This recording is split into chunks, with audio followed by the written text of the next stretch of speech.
How does a black church fit into the Black Lives protest? My next guest will discuss this. Also, Reggie Brown will be talking about this new normal, and Josue, a Brooklyn elected official, will discuss voting in this new normal.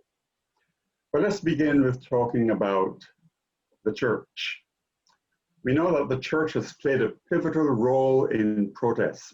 Pastor Thornton, welcome to Brooklyn 45. Thank you, sir. Good to be with you again. Let's talk about the church playing a pivotal role in this protest. Yes, sir. Well, I think the church is very active in this protest. There are many pastors, including our church, the Salem Missionary Baptist Church. We have been at the forefront of many of the protests because we believe that this is a turning point in our society as it relates to the fact that Black Lives Matter. I think that we now know that the racism has been systemic. And I think that the pandemic brought a lot of this to the forefront. The problem was always there, but the pandemic basically magnified it in a significant way. How does the protest, or how do the protests relate specifically to congregations like yours that serve a predominantly immigrant community? Well, I think the fact of the matter is that we've had a president that has been speaking negatively about persons that come from the islands, where a lot of our constituency come from, and persons immigrating here from Africa. He has been extremely negative, and I think that our people have felt a sense of, how do I say, not really feeling very safe. There's been an air of uncertainty, even as we've walked the streets under this present administration. And so I think that when this movement came forward, it was not just the fact that George Floyd was killed unjustifiably, and they had the video to show that his breath was absolutely stuffed out of him, but it was the straw that broke the camel's back as it relates to all of the negative issues that have been happening for our people. I mean, as it relates to the disparity in healthcare, the disparity in housing, the disparity in employment. And so I think this movement is about all of that. And the church is at the forefront because we believe that it is a justifiable movement. You have been hearing from lots of young people, I'm sure. I know your church is closed. All churches are closed. Yeah. But did you participate in the protest? Yes, sir. Yeah, go on. I want to hear your experience as one who participated in the protest.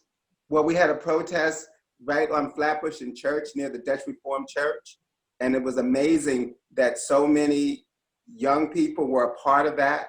It was in relationship with the Seventh-day Adventist Church, which is right across the street from the Salem Missionary Baptist Church, the church that I pastor. And they had signs out that Black Lives Matter, no peace, no justice. And it was very peacefully done. Mm-hmm. And as a pastor, we had opportunity to speak.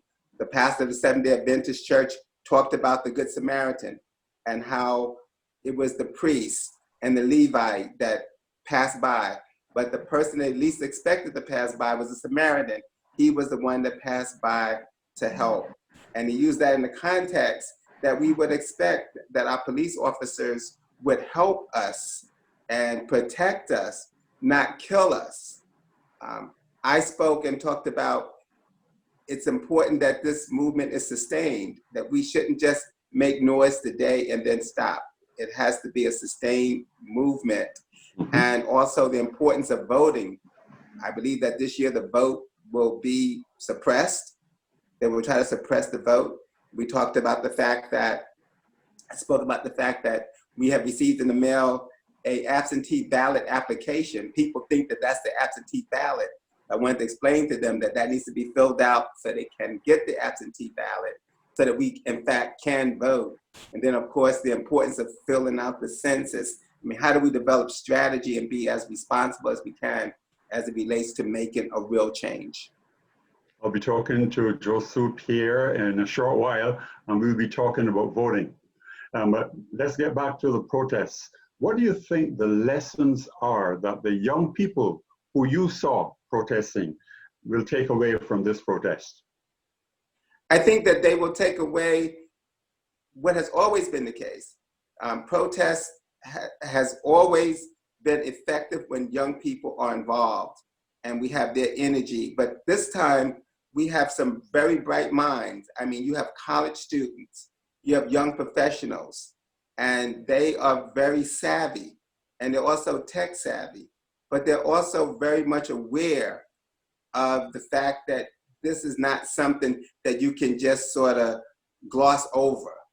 This is, and they want real change. They want to know how is policing going to be changed. The whole issue about police profiling, as I talk with them, there is a movement to bring back the stop and frisk. They're bitterly opposed to that.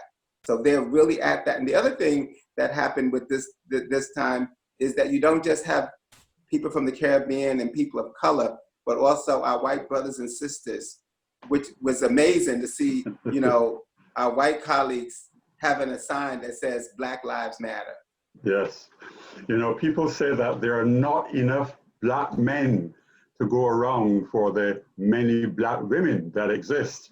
And there's this attraction between Black men and white ladies and Black men.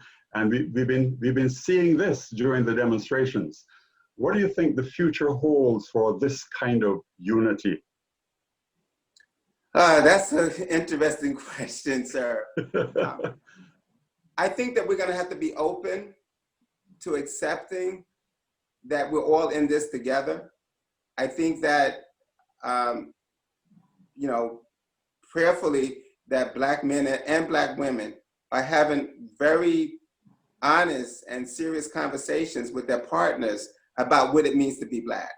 Because sometimes while someone is in a relationship with you, they still hold on to embedded theologies and ideologies from their own experiences. And they think that they can separate that and in fact be in a relationship. It'd be interesting to see how it all works out. That's something I'm looking at. Also, I've been faced with the whole issue of, you know, same-sex marriages. I never thought that I would be open to that. But as I have thought about it and as I have looked at the issue, and you know, the Baptist church is very, very conservative. However, when I read the scriptures that God is love, then I have to be open that people have a right to love and to choose who they want to be their mate. The whole idea, we used to have a thing, WJDD, what would Jesus do? WWJD, what would Jesus do? And so that's pretty much the context from which I am coming from. Yeah, I've never heard that one. WWJD, what would Jesus do? Right. We heard that the police are going to be wearing body cams. What education do we need to ensure that our young people take away from this news, that the police will see what they're going to be doing? Well, I think that they're going to have to be very careful as well. I think that the body cam is good for both parties, for the young Black man or woman that is approached by the police officer, as well as it relates to how the police officer himself or herself behaves. There was a bill passed, I think now, that will indicate that they will have to make the footage available of these cameras. Mm-hmm. And if a policeman has a record, that needs to be made known. All of that information in the past has been suppressed. However, I tell you, I had a Bible study tonight. We had a Bible study, and the Bible study actually was about justice coming out of Proverbs chapter 1. And yeah, I was being a bit prophetic, and I'll share what I shared in our Bible study tonight with the persons that were studying with us. We had about 50 people in Bible study tonight. That I think that this issue is not going to go away overnight, and I think that you will still have policemen that will feel that they have been mistreated and misjudged. And I think that some of them may behave even in a more harsh manner or look for reasons to, in fact, pull over that young black man or that black woman and find a justifiable reason for him or her to get a ticket or whatever the situation might be. And so I think that we still have to encourage as I do my son, he's 23 years old and he has dreads. And when my father saw his dreads, he went absolutely out of his mind. But I tell him, be respectful, do as you're told, don't make any crazy movements, because I'd rather you come home alive and then we can deal with the issue after the fact. I think that we still are going to have that conversation with our young men. The church has always been, or often been, referred to as a sleeping giant. Is the church going to be a sleeping giant still after all these protests? I don't think so. I mean, the reality is that, a lot of our large churches, for example, at Cornerstone, we have a gentleman, Lawrence Aker, is the pastor. All of these churches have new young pastors. At Clarendon Road, there's a young gentleman, Charles Galbraith. Yes. Right. He's there. We have at Mount Lebanon, Sean Lee, and these guys are bright. As a matter of fact, I think Sean and Aker, I think, are graduates of Princeton. They're very much on top of what's happening. They're very much engaged in community activity. I work with the 6-7 Clergy Council, and I'm the first vice president of the 70th Precinct Clergy Council. And so we're very much involved. As a matter of fact, the Democratic Committee have their meetings in our church. We never did that before because we thought that there should be a separation between church and state. But as a pastor in community, I know that we have to be engaged, we have to be involved, and we will be at the forefront. It is time for the church to wake up. But I think we're moving in the right direction. And it's good to hear from young pastors like yourself. Thank you, sir. Galbraith, who you mentioned earlier. Yeah. What do you see as the difference between the churches of 40 years ago? You were probably less than 10 years then. A little bit older than that. Okay. God's just been good to me. Okay, and the leaders of the church today. I mean, there were riots in the 40s. We've gone through this before. What is your different approach? Because I know that you're aware of what happened in the past. What is your different approach going to be? Well, I think that we will be more assertive and more aggressive than our forefathers were. And what I mean by that, I mean, in the days of Dr. King, you still had pastors who felt that the church should not be politically involved, that there should be a separation. As a matter of fact, Dr. King himself had a lot of resistance from a lot of major pastors who felt that he should not be engaged in social justice, that was not the role of the church, that the church was to simply preach the gospel. I think now we know that Jesus himself was a radical and a revolutionary. And I think that would be a significant difference. I think also we are much more aware and informed of the particular issues than our colleagues were in the past. And so I mean, what I say is, I want to see the glass as half full and not half empty. And I tell the church that even in this pandemic moment, I think that this is still the finest hour for the church. This is the time for us to really let the community know that we care. And maybe it's a good thing that the church is not able to meet in church, because we often say that the church is not the building, but simply the place where the people meet. So wherever we are the church, and we should behave accordingly.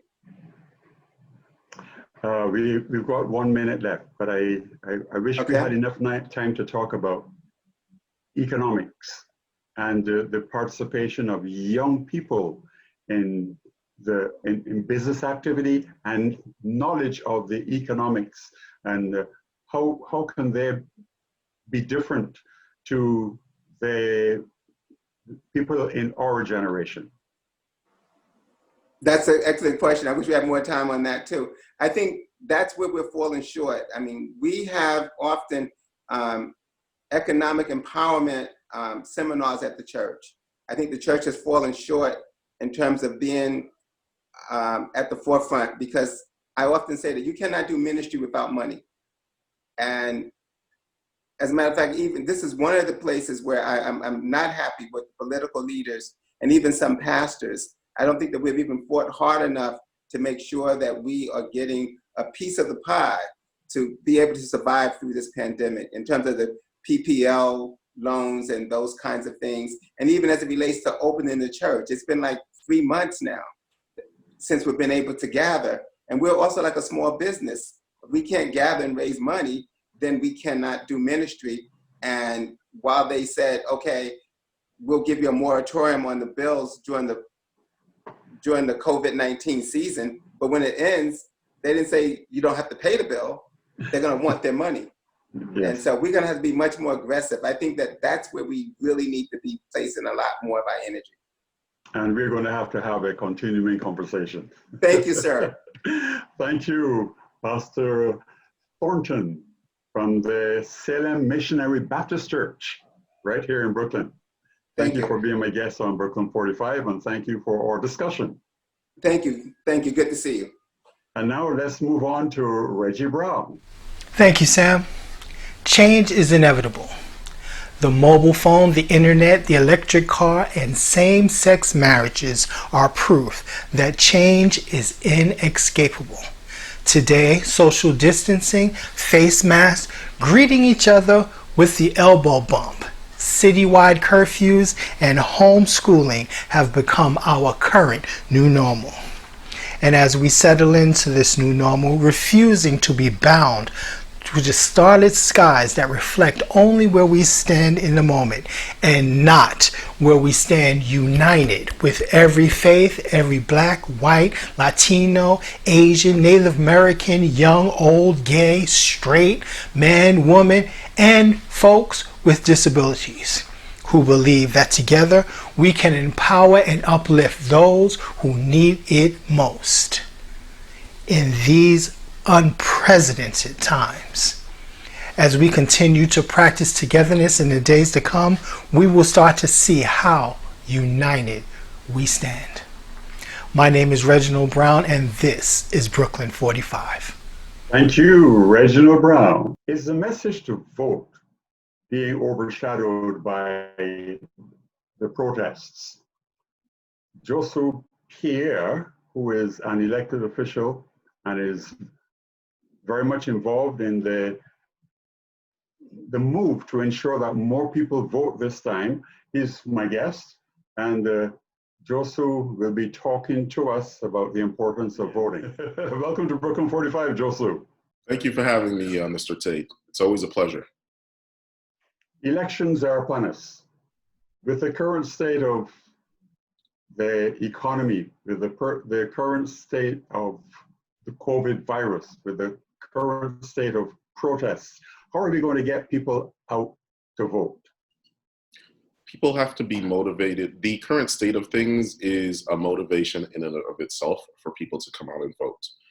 We're dealing with racial strife and tensions that have been ongoing for decades, though they appear to some people to have been for weeks.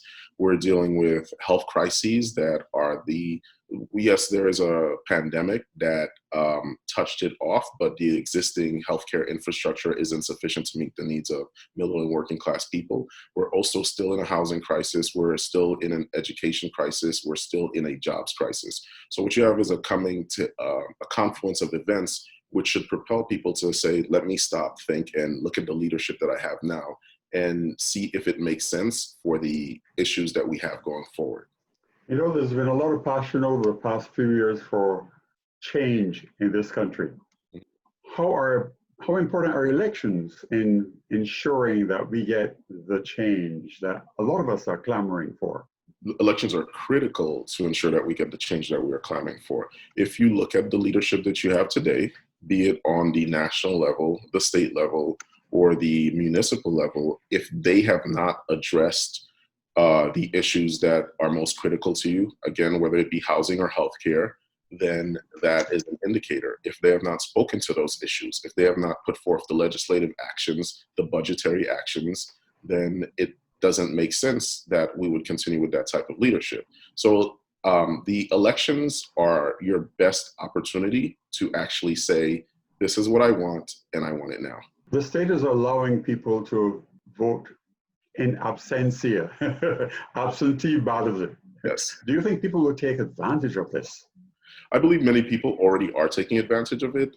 It is a bit unusual. It's not our usual means of voting. Most people are used to walking down to their local school, casting a ballot. And, some people actually like the feeling of that. But there has been a concerted effort to ensure that people are aware of their right to vote via mail and to take advantage of that right. We've heard that the president appointed a new head of the Postal Service. Yes.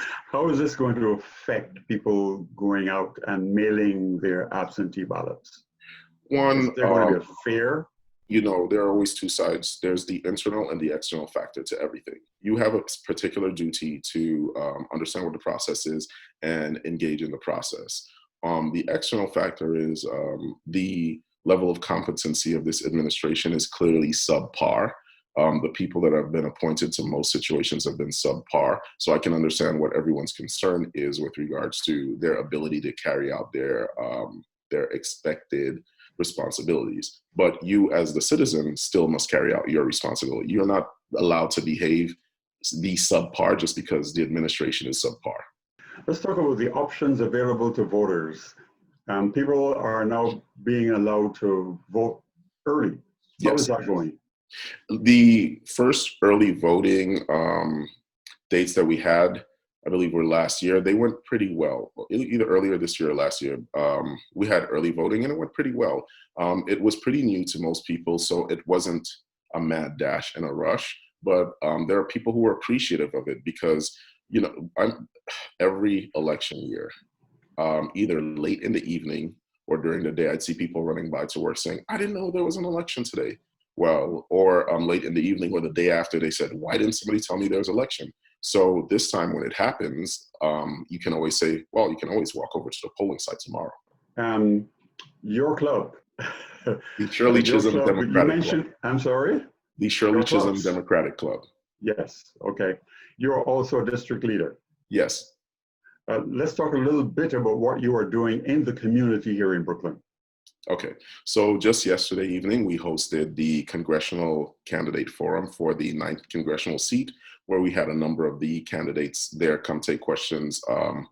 A lot of the questions that we asked were fielded from the community. So we sent out an email blast, we did some calls, and we said, hey, we're gonna have the congressional candidates come in.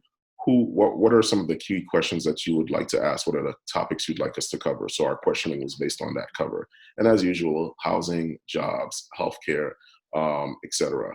Beyond that, we host regular meetings. We try to get people to participate more and more. We register voters at every chance that we get. And we also push various civic issues that may not be on the top of people's mind, but are critical, such as census. What other civic issues are there beside the census? Well, right now, COVID-19 is a civic issue. It's a health issue, but it's really a civic issue as well. You have to keep people informed. As you know, in the Flatbush area, we have a significant first and second generation immigration population. And we're not always as savvy about what the processes are, what resources are available to us, et cetera. So we took it upon ourselves to do mass distributions, participate in food distributions, and constantly, as soon as we get some information, we put it out there. Sometimes we translate that information into Haitian Creole because, we have a significant Haitian Creole speaking population.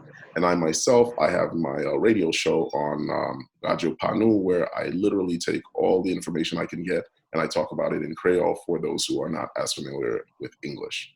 Over 100 million people did not vote in the last elections. How do you get all these protesters and all these other persons who have never voted or do not take voting seriously? How do you propel them to vote? That's always the challenge, isn't it? People feel passionate right now about the issues, especially what's been going on in terms of police brutality. can we keep that passion going into the primaries and into the general election? That's a few months of keeping people riled up and passionate. And people do move on passion. Let's not make any mistake about it. We have to continue to communicate that this is an injustice. We have to continue to communicate that the only way you achieve lasting change is through legislative, budgetary actions. And so the more you educate people on the ability to affect change, the more they'll be willing to participate. And then when the leaders do get elected, you have to hold their feet to the fire. People are very often disappointed by leadership, and then they say, well, I did it last time and I'm not doing it again. We can't continue to allow that to happen. And I know you probably addressed this very briefly, but how do we hold our leaders' feet to the fire? Town halls, civic meetings, you see an issue, their number is readily available on their website. You call them, you email them, you engage them at the community board meetings, etc. It doesn't mean you have to disrespect the leader who's in power, but you have the right to question them. This is a civil employee whose salary is based on your tax dollars. And you should feel that level of entitlement as a citizen. Is there a concern that enough blacks are not voting? There's a consistent concern that enough people of color, particularly Black people, are not voting. And it's something that we have to really work on as a group. All the leaders across different mediums. It's not just the political leaders, it's the cultural leaders. The cultural leaders can have a significant impact on our determination to vote. And it's not just for presidential elections. Mind you, this is a very important presidential election. But it's not just presidential elections. It's city council elections, it's local assembly elections, state senate, gubernatorial, etc. Voting needs to become as routine and ordinary as going to church on Sunday morning. I noticed that some of the younger elected officials are really using social media. Yes. I can't say the same thing for the older elected officials, but they try. They try. How much of an impact does social media have in terms of benefiting the electorate, as well as benefiting the elected officials themselves? It has a tremendous impact. It's a great way to get a message across to people lightning fast. It's a great way to, each generation has its preferred medium of communication. My parents love watching CNN. I don't even have a TV set, so I can't really watch CNN. But I'll go on Twitter, I'll go on Facebook, and I'll pull the information that I need. I'll watch along, and I'll double check. But it's a double-edged sword. There is an element of it where there is false information, and you have to be willing to dig a little bit deeper and look beyond the surface. So that's one thing I will say about our current system. A lot of elected officials have leveraged it. I want to thank you very much Thank you for having me. For being on Brooklyn 45. And I know that we'll be hearing a lot more from you. Thank you. And now I believe it's time to go to Don Dre. Hello, and thank you for watching. Brooklyn 45 is a 501c3 not-for-profit, and we welcome your support. Check out our website, brooklyn45.com, and feel free to donate or share it with your friends and family. Have any comments or questions? Send them to our Facebook, facebook.com/brooklyn45tv. If you have any questions or topics you think we should cover next, shoot me an email over at brooklyn45tv@gmail.com. Thank you again for watching. Okay, that's Don Dre Bullock. Make sure now that you shoot him some emails and shoot him a Facebook comment or Facebook request. This is Brooklyn 45. On behalf of our team, I'm Sam Tate.